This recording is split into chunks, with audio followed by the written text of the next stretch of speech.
Next is force between two current carrying conductor. Force between two current carrying conductor.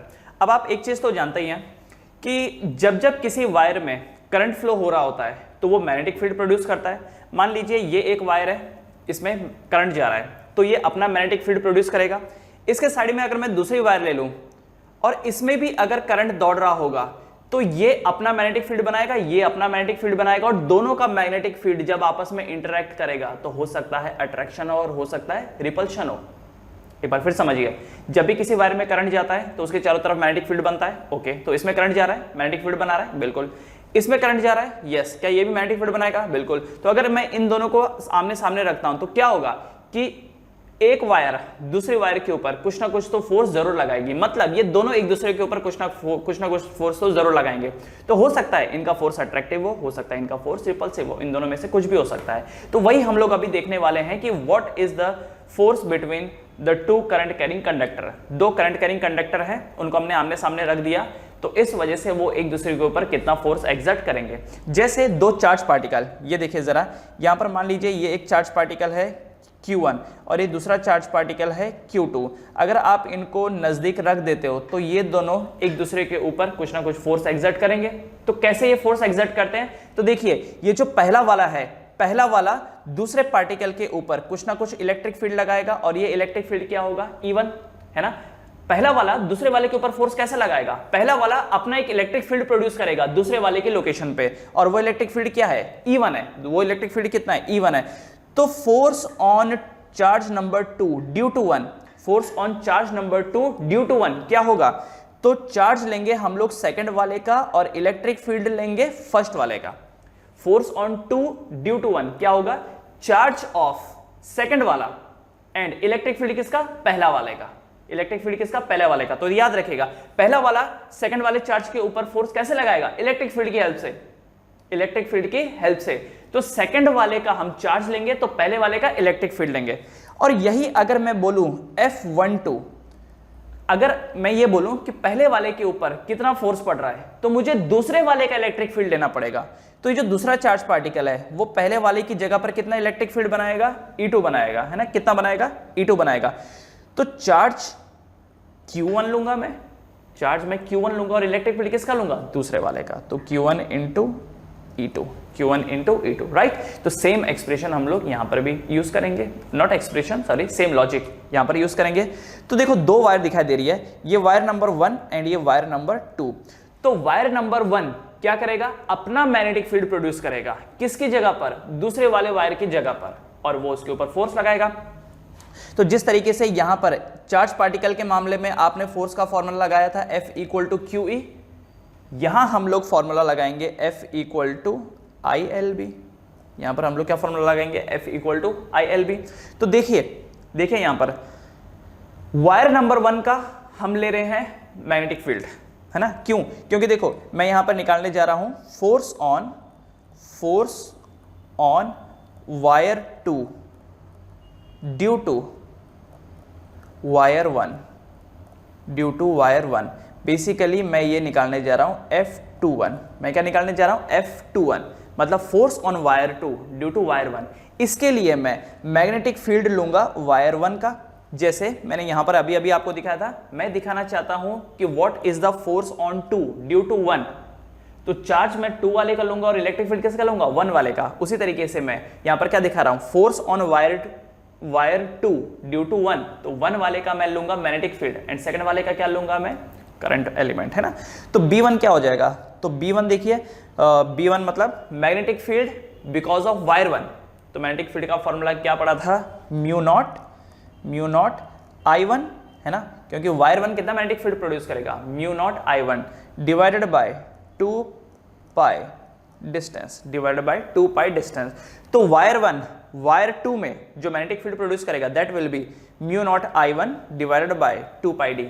Wire 1 wire 2 case में कितना magnetic field produce करेगा? Mu naught I1 bye 2 पाई D. अच्छा, dot या cross? तो thumb लगा के देखो, तो जहां तक मुझे लगता है ये अंदर घुस रहा है, इसलिए क्रॉस, इसलिए यहां पर क्या आ जाएगा? क्रॉस। वायर 1 वायर 2 की जगह पर कितना मैग्नेटिक फील्ड प्रोड्यूस कर रहा है? Mu naught I1 divided by 2 pi D cross, right. Okay, अगर मैग्नेटिक फील्ड पहले वाले का लिया, तो करंट किसका लेना होगा, दूसरे वाले का लेना होगा, है ना। तो जो फोर्स का फॉर्मूला लगेगा F इक्वल टू ILB में, तो ये तो हो गया I2, है ना, क्या हो जाएगा ये I2। करंट किसका लूंगा मैं, सेकंड वाले का लूंगा I2, राइट। अच्छा I2 हो गया। लेंथ, अब लेंथ देखो क्या है, लेंथ में यहां पर ले रहा हूं 1 मीटर, लेंथ में क्या ले रहा हूं 1 मीटर। देखो ये तो इन्फानाइट वायर है ना यार, इन्फानाइट को मैं कैसे लिखूं, लेंथ क्या लिखूं मैं, लेंथ की जगह पर इन्फानाइट, तो मैं क्या करूंगा पर यूनिट लेंथ का हिसाब किताब रखूंगा, है ना, पर यूनिट लेंथ। तो ये इसको कंप्लीट कर देते हैं, force on wire 2 due to wire 1 per unit length, इसको पूरा कर लो, per unit length, per unit length, मतलब ये जो हम एक्सप्रेशन निकालने जा रहे हैं ना, ये पर यूनिट लेंथ के हिसाब से होएगा।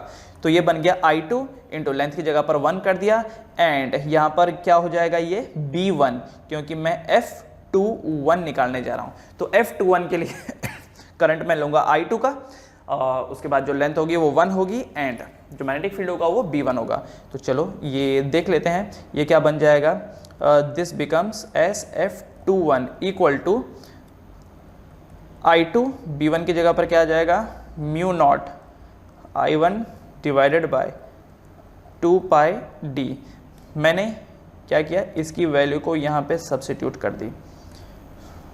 तो अब थोड़ा रीअरेंज करते हैं, तो F21 क्या हो जाएगा, mu naught I1 I2 divided by 2 pi d divided by 2 pi d। So this is the force per unit length. याद रखिए ये क्या है, ये फोर्स पर यूनिट लेंथ है on wire 2 due to wire 1, on wire 2 due to wire 1। तो कितना formula क्या आया इसका, mu naught I1 I2 divided by 2 pi d, mu naught I1 I2 divided by 2 pi d। अच्छा चाहो तो आप इसको ऐसा भी ले सकते हो, F equal to mu naught by 2 pi की वैल्यू कितनी होती है, 2 into 10 to the power -7 I1 into I2 divided by d। क्या इसे ऐसा भी लिखा जा सकता है, क्या इसे ऐसा भी लिखा जा सकता है, मतलब कि वायर 1 वायर 2 के ऊपर कितना फोर्स एक्सर्ट करेगी, 2 into 10 to the power -7 I1 I2 into d। दूसरा एक बार ये भी देख लेते हैं कि force on the wire 1 due to wire 2, next जो है वो है force on wire 1 due to wire 2, मतलब F12 per unit length, per unit length. तो अगर वायर 1 के ऊपर मुझे फोर्स निकालना है वायर 2 की वजह से, तो मैं मैग्नेटिक फील्ड किसका लूंगा, वायर 2 का। तो ये देख लीजिए मैग्नेटिक फील्ड B2 मैं ले रहा हूं वायर 2 का, तो वायर 2 का मैग्नेटिक फील्ड क्या होगा, mu naught I2 divided by 2 pi, distance तो अभी भी d है क्योंकि वायर 2 यहाँ पे जो इफेक्ट दिखाएगा mu naught I2 divided by 2 pi d। Dot या क्रॉस, यहाँ पर क्या होगा, ये डॉट या क्रॉस, ये होगा डॉट। दूसरा F12 force on wire 1 due to wire 2, तो ये क्या होगा, वायर 1 का करंट मुझे लेना पड़ेगा, लेंथ में 1 मीटर लूंगा। 1 मीटर क्यों, क्योंकि यार वैसे तो वायर इनफाइनाइट है, तो पर यूनिट लेंथ के हिसाब से काम करना पड़ेगा, into B1 into B2, into क्या लूंगा मैं, ये B2 इंटू B2। तो करंट अगर दूसरे वाले का तो मैग्नेटिक फील्ड पहले वाले का, करंट अगर दूसरे वाले का तो मैग्नेटिक फील्ड पहले वाले का, करंट अगर पहले वाले का तो मैग्नेटिक फील्ड दूसरे वाले का, वाइस वर्सा। एक का करंट लेना है तो एक का मैग्नेटिक फील्ड लेना है। बस अब यहाँ पर भी सेम कि ये जो वैल्यू है इसको हम लोग यहाँ पर डालेंगे B2 की जगह पर, तो ये बन जाएगा F12 इक्वल टू I1, तो mu naught I2 divided by 2 pi d, है ना, यही बन गया। अच्छा इसको अगर हम लोग रीअरेंज करें तो ये बनता है mu naught I1 I2 divided by 2 pi d divided by 2 pi d, यही बना। अच्छा इसी चीज को हम लोग ऐसे भी लिख सकते हैं, F equal to 2 into 10 to the power -7 I1 I2 divided by d। तो ये देखिए, क्या आपको ऐसा नहीं लगता दोनों में वैल्यू सेम आ रही है? क्या ये दोनों एक दूसरे के ऊपर इक्वल एंड ऑपोजिट फोर्स लगाएंगे? यही तो होता है, एक ऑब्जेक्ट अगर दूसरे के ऊपर 10 न्यूटन का फोर्स लगाता है तो दूसरा भी तो पहले वाले के ऊपर 10 न्यूटन का फोर्स लगाता है। जानते ना इस बात को, राइट? एक ऑब्जेक्ट दूसरे ऑब्जेक्ट के ऊपर जितना फोर्स लगाता है तो दूसरा भी तो पहले वाले के ऊपर उतना ही फोर्स लगाता है। इसीलिए आप गौर करो जरा, इन दोनों का जो रिजल्ट आ रहा है वो सेम आ रहा है। वायर 1 वायर 2 के ऊपर फोर्स लगाए या वायर 2 वायर 1 के ऊपर फोर्स लगाए, क्या ये दोनों की दोनों चीजें सेम है? क्या ये दोनों चीजें सेम है? यस, एकदम सेम है ना? ये देख लीजिए जरा, तो दोनों का जो एक्सप्रेशन है वो सेम ही निकल के आ रहा है। Both have same expression, right? तो क्या फॉर्मूला बना ये बना 2 × 10⁻⁻7 I1 I2 × d। ध्यान रखिएगा ये पर यूनिट लेंथ का फॉर्मूला है, फोर्स पर यूनिट लेंथ। मान लीजिए अगर आपको बोल रखा है 2 मीटर की वायर है, 2 मीटर की वायर है, तो 2 मीटर वायर के लिए आप क्या करेंगे, इसको डबल कर देंगे, मतलब जो भी आपका फोर्स आया उसको डबल कर देंगे, × 2 कर देंगे। 3 मीटर की वायर है तो × 3 कर देंगे, क्योंकि ये जो कैलकुलेशन है ये 1 मीटर के लिए आई है। तो ये हो जाने के बाद एक बार देख लेते हैं कि अगर करंट सेम डायरेक्शन में जा रहा होगा तो वायर के बीच में क्या होगा, अट्रैक्शन होगा या रिपल्शन होगा। एक बार इसको भी देख लेते हैं। तो देखिए, ये मान लीजिए ये 2 वायर हैं, दीज आर द 2 वायर्स। ये एक वायर है और ये दूसरी वायर है,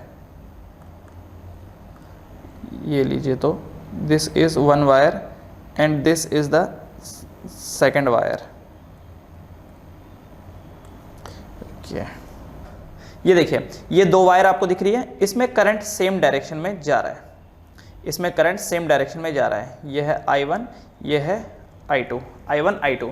इन दोनों के बीच में अट्रैक्शन होगा या रिपल्शन होगा, इन दोनों के बीच में अट्रैक्शन होगा या रिपल्शन होगा। एक बार जरा इसको चेक कर लेते हैं। अब देखो ये जो पहला वाला I1 है, I1 I2 के ऊपर जो मैग्नेटिक फील्ड बनाएगा वो डॉट होगा कि क्रॉस होगा, जरा बताओ। I1 I2 के ऊपर जो बनाएगा वो डॉट होगा कि क्रॉस होगा। अंगूठा रखो I1 के ऊपर, I1 के डायरेक्शन में अंगूठा रखो, तो आप देखोगे कि I2 के ऊपर जो I1 बना रहा है वो क्रॉस बना रहा है, ठीक है। I1 जो है वो I2 के ऊपर क्या बना रहा है, क्रॉस बना रहा है। I1 I2 के ऊपर क्या बना रहा है, क्रॉस बना रहा है। तो अब I2 के साथ देखिए, अपना राइट हैंड पाम रूल का इस्तेमाल कीजिए। मैग्नेटिक फील्ड नीचे को जा रहा है, करंट आगे को जा रहा है, तो क्या फोर्स लेफ्ट हैंड साइड को पड़ रहा है? क्या फोर्स का डायरेक्शन ये होगा? क्या this will be the force? जरा नोट करो, I1 I2 के ऊपर जो मैग्नेटिक फील्ड बना रहा है क्या वो अंदर को घुस रहा है? अंगूठा रखिए I1 के डायरेक्शन में, वायर नंबर 1 के ऊपर। देखिए 2 वायर है ना, this is wire number 1 and this is wire number 2, wire number 1 and wire number 2। Wire number 1 पे करंट के डायरेक्शन में, I1 के डायरेक्शन में अपना अंगूठा रखिए, और वायर नंबर 2 पे देखिए क्या आपकी उंगलियां अंदर घुस रही हैं। इसका मतलब क्या मैग्नेटिक फील्ड अंदर की तरफ जा रहा है। अगर मैग्नेटिक फील्ड अंदर की तरफ जा रहा है और I2 सामने की तरफ जा रहा है, तो हथेली किधर दिखा रही है, लेफ्ट साइड की तरफ, तो इसका मतलब फोर्स लेफ्ट की तरफ पड़ रहा है। अब इसका देखिए, I2 I1 के ऊपर जो मैग्नेटिक फील्ड लगा रहा है उसका डायरेक्शन देखिए क्या है। I2 I1 के ऊपर जो मैग्नेटिक फील्ड बना रहा है उसकी डायरेक्शन देखिए क्या है। तो क्या आपको ये डायरेक्शन डॉट वाला दिखाई दे रहा है? क्या ये डायरेक्शन आपको डॉट दिखाई दे रहा है? क्या I2 I1 के ऊपर डॉट बना रहा है? अब वायर नंबर 1 के ऊपर देखिए, मैग्नेटिक फील्ड ऊपर आपकी तरफ आ रहा है और करंट आगे की तरफ जा रहा है, तो फोर्स किधर पड़ रहा है, राइट हैंड साइड को। सो फोर्स किधर बन रहा है, राइट हैंड साइड को, है ना। तो ये देखिए, तो दोनों वायर एक दूसरे के क्लोज आ रही हैं। ये जो दोनों वायर हैं, ये दोनों वायर एक दूसरे के क्लोज आ रही हैं। इसीलिए जब करंट सेम डायरेक्शन में जा रहा होता है, जब करंट सेम डायरेक्शन में जा रहा होता है, तो वायर के बीच में अट्रैक्टिव फोर्स होती है। वायर के बीच की जो फोर्स होती है वो कैसी होती है, अट्रैक्टिव। तो ये आप लोग लिख लीजिए, क्या है ये, attractive. What is this, this is attractive. तो जब कभी भी करंट सेम डायरेक्शन में जा रहा होता है 2 वायर के बीच में, तो वो वायर अट्रैक्ट होती हैं। इसका उल्टा अगर ऑपोजिट डायरेक्शन में होगा, तो ये सेकंड सिचुएशन में देखिए, मान लीजिए करंट इधर जा रहा है, I1 इधर जा रहा है और I2 नीचे जा रहा है। This is wire number 1 and ये है वायर नंबर 2। अब वायर नंबर 1 में करंट ऊपर को जा रहा है, तो अंगूठा रखिए वायर नंबर 1 में, तो आपको पता चल रहा होगा कि I2 में जो मैग्नेटिक फील्ड लाइंस है वो नीचे को जा रही हैं, अंदर की तरफ जा रही हैं। तो I2 के साथ क्या होगा, उंगलियां नीचे को रखिए, अंगूठा पीछे की साइड में, तो क्या आपको यहाँ पर जो फोर्स मिल रहा है वो राइट हैंड साइड को मिल रहा है। क्या this is the direction of the force, क्या this is the direction of the force. Okay, अब उसके बाद दूसरा देखिए, I2 में करंट नीचे को जा रहा है, तो I2 की डायरेक्शन में अपना थंब रखिए वायर नंबर 2 में, तो आपको यहाँ पर मिलेगा क्रॉस। यहाँ पर आपको मिलेगा cross, this is the cross. तो अब वायर नंबर 1 के साथ क्या होगा, मैग्नेटिक फील्ड नीचे जा रहा है, करंट ऊपर को जा रहा है, तो इसका मतलब ये जो फोर्स की डायरेक्शन है ये इधर होगी, है ना। तो इसका मतलब रिपल्सिव, यहाँ का खेल कैसा है, यहाँ का खेल है रिपल्सिव। यहाँ पर क्या हो रहा है, रिपल्सिव नेचर, मतलब रिपल्शन हो रहा है, रिपल्सिव भी नहीं, रिपल्शन बोलना चाहिए, ठीक है। और पहले वाले में क्या हो गया, अट्रैक्शन, पहले वाले में अट्रैक्शन, अट्रैक्शन। तो अगर करंट सेम डायरेक्शन में जा रहा हो तो दो वायर आपस में, उनके बीच में अट्रैक्टिव फोर्स है, और अगर करंट ऑपोजिट डायरेक्शन में हो तो रिपल्शन। इसको ध्यान रखिएगा, अगर वायर में करंट सेम डायरेक्शन में जा रहा है तो उनके बीच में अट्रैक्टिव फोर्स, और अगर अलग अलग जा रहा है, अलग अलग आई मीन टू से कि ऑपोजिट जा रहा है, तो क्या होगा, उनके बीच में रिपल्शन, उनके बीच में क्या होगा, रिपल्शन। क्लियर है ये चीज, तो ये ध्यान में रखिएगा। तो अगर आपको ये बात समझ में आ गई तो एक छोटी सी चीज है, जरा देखिए। मान लीजिए, जस्ट टेक एन एग्जांपल, मान लीजिए ये एक स्प्रिंग है, ओके, ये एक स्प्रिंग है, ये इस वे में लटक रहा है, और यहाँ पर लेट से कुछ सामान बांधा हुआ है, और इसके अंदर करंट बह रहा है। See this is the current, ये करंट इसके ऊपर बह रहा है, और बहते बहते करंट नीचे नीचे नीचे नीचे आ रहा है। इसकी जो लेंथ है स्प्रिंग की वो है एल लेंथ। कब, करंट फ्लो होने से पहले एक स्प्रिंग थी, उसके ऊपर एक वजन लटका हुआ था, स्प्रिंग थी, उसके ऊपर एक वजन लटका हुआ था, ओके। अब क्या हुआ कि स्प्रिंग की जो लेंथ है वो एल है, फिर सामने वाले ने करंट देना शुरू किया, सामने वाले ने करंट देना शुरू किया, तो ये जो स्प्रिंग है ये लंबी हो जाएगी या श्रिंक हो जाएगी या फिर सेम रहेगी, सोच के बताना। ये एक स्प्रिंग है, स्प्रिंग में जब करंट नहीं था तो स्प्रिंग की लेंथ एल थी, स्प्रिंग की लेंथ एल थी। ये देखिए, जैसे स्प्रिंग है, इसकी लेंथ एल है। जब हम इसमें करंट देंगे, करंट ऑब्वियसली ऐसे ऐसे करके नीचे से चला जाएगा, है ना। याद रखिए, करंट फ्लो होने के लिए क्लोज लूप होना जरूरी है। मान लीजिए ये क्लोज लूप है, ठीक है, तो करंट आएगा ऐसे ऐसे करके। तो अब मुझे बताइए, करंट के फ्लो होते ही क्या ये स्प्रिंग खुल जाएगा या श्रिंक हो जाएगा या सेम रहेगा, खुल जाएगा, श्रिंक हो जाएगा या सेम रहेगा। लगाइए, जरा दिमाग लगाइए, दिमाग लगाइए, क्या होगा इसके साथ, पॉज करके दिमाग लगाइए।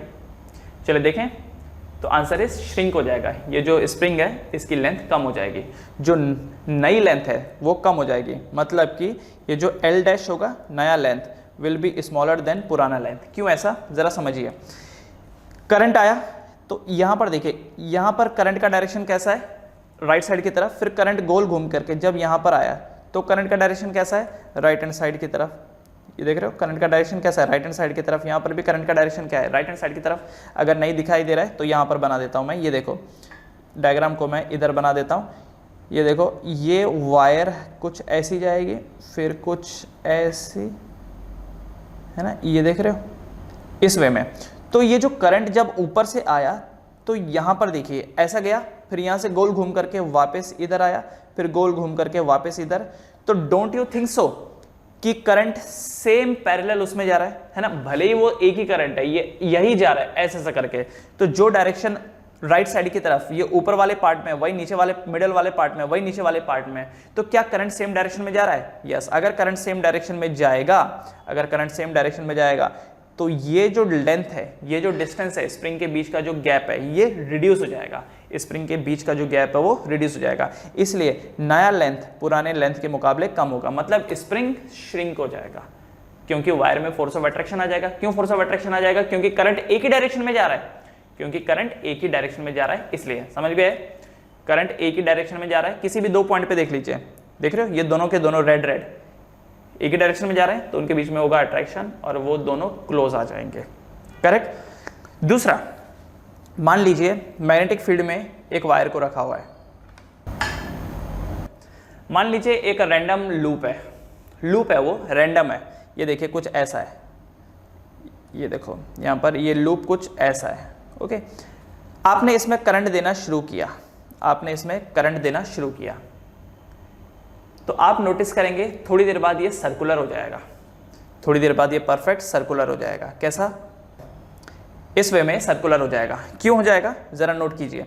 पहले रैंडम लूप था, वायर से बना हुआ था, ऐसे रैंडम था, आपने करंट दिया, तो करंट देने की वजह से क्या होगा, देखिए इस पॉइंट पे जो करंट का डायरेक्शन है वो ऐसा है और इस पॉइंट पे ऐसा है। दूसरा देखिए यहाँ पर नीचे पे ये ऐसा है और ऊपर ऐसा है। तो आप देख रहे हो क्या, इस लूप में जब करंट फ्लो कर रहा है तो दो पोर्शन के बीच में ऑपोजिटली करंट फ्लो हो रहा है, यहाँ पर ऑपोजिट, हर जगह पर। ये देखो इन दो रेड वालों को देखो क्या करंट का डायरेक्शन ऑपोजिट है, ग्रीन वालों को देखो क्या करंट का डायरेक्शन ऑपोजिट है ना। उसी तरीके से येलो वाले को देखो क्या करंट का डायरेक्शन ऑपोजिट है। अब इतना ऑपोजिट करंट होएगा तो क्या रिपल्शन नहीं होगा, इन दोनों कॉर्नर पे रिपल्शन होगा, ये दूर जाएंगे, इन दोनों पे रिपल्शन होगा, ये दूर जाएंगे, इन दोनों पे रिपल्शन होगा, दूर जाएंगे। तो सब दूर दूर दूर जाते जाते ये क्या ले लेंगे, एक परफेक्ट सर्कल, ये ले लेंगे एक परफेक्ट सर्कल। तो ये देखिए ये जो पहले लूप था रैंडम था, अब ये एक सर्कल बन गया। क्यों, बिकॉज ऑफ द रिपल्शन। तो करंट अगर सेम डायरेक्शन में जाएगा तो अट्रैक्शन, और अगर ऑपोजिट डायरेक्शन में जाएगा तो रिपल्शन। शुरू करते हैं न्यूमेरिकल्स। तो देखिए क्वेश्चन आपके सामने, calculate net force on Q of length 10 centimetre due to wire P and R।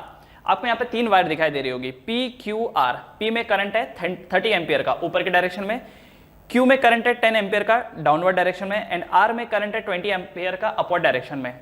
P और Q के बीच में डिस्टेंस है 10 सेंटीमीटर, Q एंड R के बीच में डिस्टेंस है 2 सेंटीमीटर। एंड आपसे पूछा है कि Q के ऊपर कितना फोर्स पड़ेगा due to P and R। इस Q के ऊपर कितना फोर्स पड़ेगा P एंड R की वजह से। तो देखिए जिसके ऊपर फोर्स पड़ रहा होता है आप ट्रीट करके चलो कि वो मूवेबल है, वो मूव कर सकता है, एंड जो फोर्स लगा रहे हैं वो फिक्स है। तो इस वजह से आप ये बोलेंगे कि जो R है ये फिक्स है क्योंकि ये फोर्स लगा रहा है, P जो है वो फिक्स है, वो फोर्स लगा रहा है ना, और ये जो Q है ये मूवेबल है ना, ये जो Q है ये मूवेबल है। तो अब देखो क्या होगा, एक वायर मतलब R वो Q को या तो अपनी तरफ खींचेगी या तो रिपेल करेगी, है ना, कुछ भी हो सकता है, देखते हैं क्या होता है।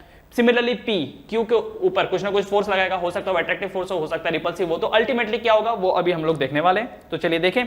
तो सबसे पहले मैं निकालूंगा force on Q due to R, force on Q due to R। अच्छा क्या फॉर्मूला है फोर्स का, तो आपको याद होगा फोर्स पर यूनिट लेंथ का फॉर्मूला है 2 × 10⁻⁻7 I1 × I2 divided by distance d, है ना। यही है force equal to 2 × 10⁻⁻7 I1 I2 divided by d। असल में ये जो फॉर्मूला है ना ये पर यूनिट लेंथ का है। What is this, this is the force per unit length. Actually इसके नीचे डिवाइडेड बाय एल भी आएगा, force per unit length, right. तो इसका मतलब जो एक्चुअली फोर्स का फॉर्मूला होगा वो होगा 2 × 10⁻⁻7 I1 × I2 divided by d × L।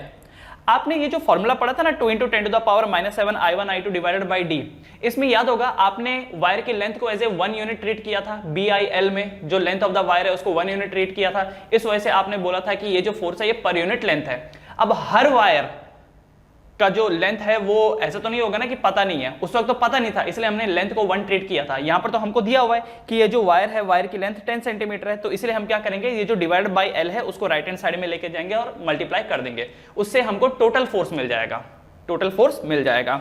तो ध्यान रखना है इस बात को कि ये formula force per unit length का है 2 × 10⁻⁻7 I1 I2 बाय d, उसमें आप L मल्टीप्लाई कर दो तो उस पूरी वायर की वजह से कितना फोर्स होगा ये आपको मिल जाएगा। तो वैल्यू डालते हैं, तो फोर्स ड्यू टू QR कितना होगा 2 × 10⁻⁻7 I1 I2। अच्छा Q में कितना करंट है 10 एम्पियर का, उसके बाद R में कितना करंट है 20 एम्पियर का I1 I2 divided by distance कितना है उनके बीच में 2 × 10⁻⁻2 मीटर का, है ना, 2 सेंटीमीटर मतलब 2 × 10⁻⁻2 मीटर इनटू ये जो लेंथ ऑफ द वायर है वो कितना है 10 सेंटीमीटर, तो 10 × 10⁻⁻2 मीटर। ये मल्टीप्लाई कर दिया। अब जो कर सकता है उसको कट करेंगे, 10⁻⁻2 से 10⁻⁻2 कैंसिल, 2 से ये 2 कैंसिल, उसके बाद देखियो 1 0 2 0 3 0 कैंसिल, तो 3 0 कैंसिल हो गया, तो ये कितना हो जाएगा -4, this will become -4। So what is the net result, the net result is 2 × 10⁻, जो नेट रिजल्ट यहां पर बन के आया वो है 2 × 10⁻⁻4 न्यूटन। किस तरफ, अट्रैक्टिव या रिपल्सिव। तो आप एक चीज जानते हैं जब करंट ऑपोजिट डायरेक्शन में होता है तो फोर्स रिपल्सिव होती है, इसका मतलब ये जो वायर R है ये Q के ऊपर जो फोर्स लगाएगी वो रिपल्सिव फोर्स लगाएगी। So this will be the force on Q due to R, repulsive, वो वाला राइट साइड वाले डायरेक्शन में, इस वे में ये फोर्स लगेगा, राइट। उसके बाद दूसरा देखते हैं force on Q due to P, force on Q due to P, P की वजह से Q के ऊपर कितना फोर्स पड़ेगा, तो फॉर्मूला यही लगेगा 2 into 10 to the power -7, current कितना Q में 10 एंड P में करंट कितना 30 डिवाइडेड बाय इनके बीच में डिस्टेंस कितना है 10 सेंटीमीटर, मतलब 10 into 10 to the power -2 into length of the wire, तो यहाँ पर भी 10 सेंटीमीटर है, तो 10 इंटू 10 टू द पावर -2। उसके बाद क्या करेंगे हम लोग, 10 टू द पावर -2 से 10 टू द पावर -2 कैंसिल, 10 से 10 कैंसिल, है ना। तो क्या बन के यहाँ पर आएगा, अच्छा उसके बाद देखिए 1 0 कैंसिल, 1 0 कैंसिल, तो 10 टू द पावर -5 हुआ है, तो ये बन जाएगा 3 2 6 इंटू 10 टू द पावर -5, मतलब कि मैं इसे लिख सकता हूँ 0.6 into 10 to the power -5 newton. अब ये जो फोर्स है ये क्या होगी, अट्रैक्टिव होगी या रिपल्सिव होगी। तो अगेन देखो Q एंड P के बीच में जो करंट है वो ऑपोजिट है, और ऑपोजिट करंट का मतलब रिपल्शन, तो यहां पर जो ये फोर्स लगेगी ये रिपल्सिव वाली होगी। This will be the force on Q due to P। तो दोनों फोर्स आपस में रिपल्सिव है ना। तो ये देखिए यहां पर जो फोर्स पड़ेगा वो ऐसा होगा। सो what will be the net force, what will be the net force, तो नेट फोर्स में क्या होगा कि जो बड़ा होगा उसमें से हम लोग सब्ट्रैक्ट करेंगे, है ना। तो force QR minus force QP, minus force QP, ये वाले माइनस का क्या मतलब है कि जो बड़ा होगा उसमें से सब्ट्रैक्ट करो। अब यार इनमें से बड़ा कौन है, बड़ा कौन है, QR बड़ा है एंड QP छोटा है ना। ओ सॉरी, ये 10 टू द पावर -4 हो जाएगा। अगर मैंने इसको 0.6 कर दिया तो 10 टू द पावर -4 हो जाएगा। तो बड़ा कौन है, बड़ा है 2 इंटू 10 टू द पावर -4। तो इसका मतलब ये होगा 2 इंटू 10 टू द पावर -4 में से सब्ट्रैक्ट करेंगे 0.6 into 10 to the power -4 and the result you will be getting is 1.4 into 10 to the power -4 newton. किस तरफ में, राइट हैंड साइड की तरफ में, राइट हैंड साइड की तरफ में, क्योंकि जो डोमिनेटिंग होगा वो जीतेगा, जिसका मैग्नीट्यूड ज्यादा होगा वो जीतेगा। तो अल्टीमेटली ये जो वायर क्यू है ये राइट हैंड साइड की तरफ मूव करेगा, ये जो वायर है ये राइट हैंड साइड की तरफ मूव करेगा। तो समझ गए होंगे कैसे करना है। तो जिसके ऊपर फोर्स पड़ रहा है वो मूवेबल है, और जो फोर्स लगा रहे हैं उसको फिक्स मान के चलिए। तो एक वायर बोलता है तू उधर जा, दूसरा वायर बोलता है नहीं नहीं तू उधर जा, तो जो पावरफुल है वो जीतेगा। तो यहाँ पर फोर्स क्योंकि अपोजिट डायरेक्शन में है तो सब्ट्रैक्ट हो जाएंगी। हो गया ये, चलें अगले क्वेश्चन की तरफ। तो देखिए अगला क्वेश्चन, नेक्स्ट क्वेश्चन देखिए, नेक्स्ट क्वेश्चन है calculate net force on the loop due to current carrying wire. यहाँ पर देखिए ये एक वायर है जिसमें 2 एम्पियर का करंट है एंड इसके सामने एक यहाँ पर लूप ले रखा है जिसमें 1 एम्पियर का करंट जा रहा है। इस लूप की लंबाई है 15 सेंटीमीटर एंड चौड़ाई है 10 सेंटीमीटर। अच्छा ये जो वायर है ये इन्फानाइट है फ्रॉम बोथ द एंड। ये देखिए ये यहाँ से इन्फानाइट, ये जो है ये वाली वायर यहाँ से इन्फानाइट एंड यहाँ से भी इन्फानाइट। एंड आपको बोल रखा है कि इस लूप के साथ क्या होगा, इस लूप के ऊपर कितना फोर्स पड़ेगा। बेसिकली ये लूप किधर को मूव करेगा ये आपसे पूछा गया है। एक काम करेंगे, सबसे पहले इस लूप का नाम देते हैं PQRS, PQRS है ना। तो एक एक करके निकालेंगे। सबसे पहले हम लोग निकालेंगे फोर्स ऑन PS। सबसे पहले हम निकालेंगे फोर्स ऑन PS। PS के ऊपर कितना फोर्स पड़ेगा। तो भाई ये जो PS के ऊपर फोर्स पड़ेगा, ये जो PS है इसके ऊपर जो फोर्स पड़ेगा that will be equal to 2 into 10 to the power -7। Okay, कितना करंट है, जो मेन वायर है लेफ्ट साइड वाली कितना करंट है उसमें 2 एम्पियर का करंट है। उसके बाद PS में कितना करंट है 1 एम्पियर का करंट है, डिवाइडेड बाय इनके बीच का जो डिस्टेंस है वो कितना है 2 सेंटीमीटर, मतलब 2 into 10 to the power -2 into length कितना है, तो लेंथ है 15 सेंटीमीटर। 15 सेंटीमीटर का मतलब 15 into 10 to the power -2 metre है ना। वो भी तो मल्टीप्लाई करना पड़ेगा जैसे पिछले वाले क्वेश्चन में किया था। अब जो कट सकता है उसको कट करेंगे। 10 टू द पावर -2 से 10 टू द पावर -2 कैंसिल, 2 से ये 2 cancel. So what is the answer, the answer is 15 to 30 into 10 to the power -7। अच्छा फर्दर मैं ये कर सकता हूँ 3 into 10 to the power -6 newton. किस तरफ फोर्स पड़ेगा, अब ये देखो करंट सेम डायरेक्शन में जा रहा है, इस वजह से ये जो फोर्स होगा ये अट्रैक्टिव होगा है ना। तो मतलब कि यहाँ पर ये वाला लूप का जो पोर्शन है ये वाला PS लेफ्ट साइड को जाएगा। सो this is force on PS, left hand side में जाएगा। ओके, अब दूसरा नेक्स्ट साइड वाला ले लेते हैं कि फोर्स ऑन QR क्या होगा, एकदम ऑपोजिट वाली साइड फोर्स ऑन QR। तो QR क्या होगा, again 2 into 10 to the power -7।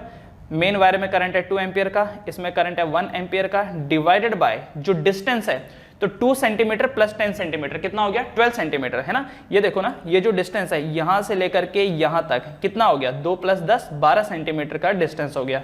ठीक है, तो डिवाइडेड बाय कितना करेंगे 12 into 10 to the power -2 into अब ये जो क्यू आर है इसकी लेंथ कितनी है 15 सेंटीमीटर की, तो 15 इंटू 10 टू द पावर -2, जो कट सकता है उसको कट करेंगे, 10 टू द पावर -2 से 10 टू द पावर -2 कैंसिल है ना। उसके बाद ये 2 6 ज़ा 12 2 3 ज़ा 6, तो कितना बना ये बना न्यूमरेटर है, अच्छा ओके फर्दर कट हो जाएगा ना, ये देखो 3 5 ज़ा 15, तो ये कितना बन जाएगा 5 into 10 to the power -7, 5 into 10 to the power -7 newton. इसका मतलब मैं इसको लिख सकता हूँ 0.5 into 10 to the power -6 newton. अच्छा ये जो फोर्स होगा ये कैसा पड़ेगा, अट्रैक्टिव है रिपल्सिव, क्योंकि करंट अपोजिट डायरेक्शन में जा रहा है इसलिए रिपल्सिव। तो इसके ऊपर जो फोर्स पड़ेगा वो कुछ इस डायरेक्शन में पड़ेगा, this is force on PQ, this is the force on PQ, ये होगा force on PQ, right. Okay तो 2 का फोर्स निकल गया। अच्छा अब देखिए जरा यहां पर तीसरा फोर्स ऑन PQ क्या होगा, तो देखो ये जो तीसरी साइड है PQ, क्या force on PQ will be equal to force on RS, क्या इन दोनों में PQ एंड RS में RS का जो फोर्स होगा क्या वो सेम होगा। क्यों ये सेम होगा, ये सेम इसलिए होगा क्योंकि जो लेंथ PQ की है वही लेंथ SR की है, जो लेंथ PQ की है वही SR की है। वायर नंबर 1 से जितनी दूरी पे PQ है उतनी दूरी पे SR भी है ना, तो दोनों का जो फोर्स होगा वो सेम होगा। और अगर इन दोनों का फोर्स सेम होगा तो ये दोनों कैंसिल आउट करेंगे एक दूसरे को, ये दोनों एक दूसरे को कैंसिल आउट करेंगे, और क्योंकि ये एक दूसरे को कैंसिल आउट करेंगे तो इस वजह से इनका होना ना होना कोई फर्क नहीं पड़ता, ठीक है ना। तो देखो PQ and RS they will cancel out each other, so what will be the net force, what will be the net force, so net force क्या होगा, तो नेट फोर्स होगा force on PS minus force on QR, तो ये बन जाएगा 3 into 10 to the power -6 newton minus 0.5 into 10 to the power -6, तो solve करने के बाद ये कितना आ जाएगा 2.5 into 10 to the power -6 newton. किस तरफ, ऑब्वियसली उस तरफ जो डोमिनेटिंग होगा, ठीक है, तो लेफ्ट हैंड साइड में, क्योंकि इसकी वैल्यू ज़्यादा है ना, FPS की वैल्यू ज़्यादा है इसलिए। सो ओवरऑल ये जो कॉइल है, ओवरऑल ये जो कॉइल है ये लेफ्ट हैंड साइड को मूव करना शुरू कर देगा, ओवरऑल ये जो कॉइल है ये लेफ्ट हैंड साइड को मूव करना शुरू कर देगा। ओके ये याद रखना, FPQ एंड FRS ये दोनों एक दूसरे को कैंसिल कर देंगे, ये दोनों एक दूसरे को कैंसिल कर देंगे। क्यों कैंसिल कर देंगे, क्योंकि ये बोलेगा कि मुझे इधर जाना है और ये बोलेगा, ये नीचे वाली साइड बोलेगी मुझे इधर जानी है। PQ एंड RS ये दोनों कैंसिल कर देंगे एक दूसरे को, ठीक है। अच्छा ये कैसे, ये देखो ये जो फोर्स ऑन RS है ये ऊपर के डायरेक्शन में पड़ेगा एंड फोर्स ऑन PQ नीचे के डायरेक्शन में पड़ेगा, equivalent opposite, they will cancel out each other. Direction के लिए क्या करना है, वही भाई अपना पाम रूल का इस्तेमाल करना है। ये जो लेफ्ट साइड में जो वायर रखी हुई है जिसमें 2 एम्पियर का करंट है, थंब रूल लगाओ यहाँ पर, तो आपको मालूम पड़ेगा कि RS में जो direction of current, direction of magnetic field है वो क्रॉस है, सिमिलरली PQ में भी क्रॉस है, दिख रहा है। ये जो वायर जा रही है ना लेफ्ट साइड में 2 एम्पियर का, थंब लगाओ तो पता चलेगा कि RS में जो मैग्नेटिक फील्ड है वो अंदर को जा रहा है, तो मैग्नेटिक फील्ड अंदर को जा रहा है, अपना पाम अंदर को रखो एंड S से R के डायरेक्शन में अपना अंगूठा रखो, तो मालूम पड़ेगा कि RS में जो फोर्स लगेगा वो ऊपर को लगेगा। सिमिलरली PQ में देखो, अपनी उंगलियां अंदर को रखो एंड Q से लेके P के डायरेक्शन में अंगूठा रखो, तो फोर्स नीचे को पड़ेगा, इस वजह से दे will cancel out each other, FRS will cancel out FPQ। तो अल्टीमेटली ये जो कॉइल है ये लेफ्ट हैंड साइड को मूव करेगा।